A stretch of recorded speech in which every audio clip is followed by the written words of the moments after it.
Do you take photos just to get perfect exposure? You adjust the aperture, change the shutter speed, you dial in everything just right, but your photos still look lifeless. In this video, you learn how the aperture and the shutter speed define the look, the emotion, and the story behind every single photograph, so you can take images that make your audience's jaw drop. Okay, let's test something. Two photos, same scene, same light, but one taken with f2.8 and the other one taken with f22. Both properly exposed, but they feel completely different. One isolates and the other one reveals. So what's happening here? Which setting is shaping your photograph and which setting is following along silently? Let's find that out. Alright, section number 1, the misunderstanding. Most photographers treat shutter speed and aperture like two ends of a seesaw. You raise one, you drop the other. And as long as your exposure is right, that's all you want and that's what makes you happy. But exposure doesn't tell you the whole story. Both of these settings control the light. Yes, they do. But they also shape the light in completely different dimensions. Aperture controls space. Shutter speed controls time. And once you press that shutter, the space and the time you've chosen become permanent. No slider in post can undo that decision.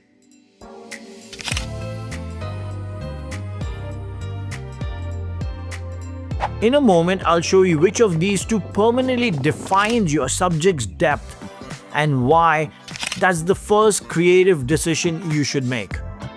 Section 2. Aperture, the depth maker. Let's start with aperture, the sculptor of depth. Imagine your lens as a pupil of an eye. At f1.8, it's wide open. The background melts, your subject pops forward, and the viewer feels intimacy. At f22, everything is sharp. The foreground, the background, the sky, and suddenly your photograph looks expansive, almost documentary. That difference isn't just technical, it's emotional. Once you've decided on that depth, you have carved the image's spatial identity forever. You can make it darker or lighter later, but you just cannot recreate the shallow blur and the white clarity in post. It's just baked in. But there's another setting. It doesn't sculpt space, but it does sculpt time. And if you ignore it, you might freeze emotion when you really meant to let it breathe. Section 3. Shutter speed, the time sculptor. Shutter speed decides how your viewers experience motion. A fast shutter speed, say 1/2000th of a second, freezes a horse's mane mid-air, capturing strength, power, and clarity.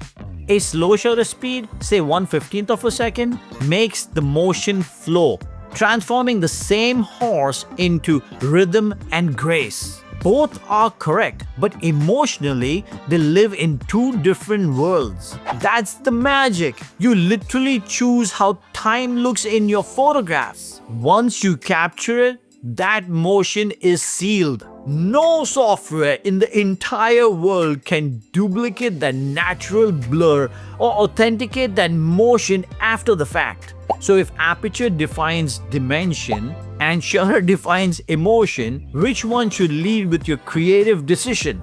Section 4. The creative formula. Here is the formula I live by in the field. First, decide the emotion, then choose the setting that created it. If your emotion depends on motion, like a bird taking off, water cascading, a galloping horse, start with shutter speed. Lock it. Then balance exposure with aperture. If your emotion depends on depth, like a portrait, a still landscape, or a horse surrounded by soft light. Start with aperture, lock it. Then balance exposure with shutter speed. That's the creative hierarchy. You lead with the element that carries emotion and let the other protect exposure. But most photographers get this backwards, and that's why their photographs look technically right but emotionally absolutely empty. Section 5. The balancing mistake. Here's what actually happens. You find the right aperture and then the light changes, so you adjust the shutter to fix the exposure. Or you set the perfect motion blur, then stop down the aperture until everything looks flat again. You're chasing brightness instead of emotions, and in that process, you erase the very mood you have created. Think of shutter speed and aperture as dance partners. Exposure is their balance, but only one must lead. If they both try to lead, the dance collapses and the photo loses direction. And this leads us to the truth that every great photographer eventually learns. Section 6. The permanent truth.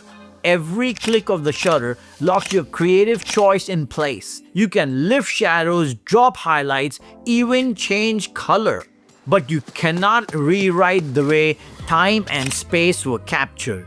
Aperture defines how deeply your viewer can feel. Shutter defines how quickly they can experience that feeling. Once recorded, these decisions are absolutely permanent. That's why your images look absolutely powerful or simply ordinary, not because of your lens and not because of your camera, but because of which settings you decided to honor first. So next time you're taking a photograph, don't ask what's the right exposure, ask what is the feeling you want your audience to feel. If it's about motion, lead with the shutter speed. If it's about depth, lead with the aperture. Because those two settings aren't just technical numbers, they are permanent creative signatures.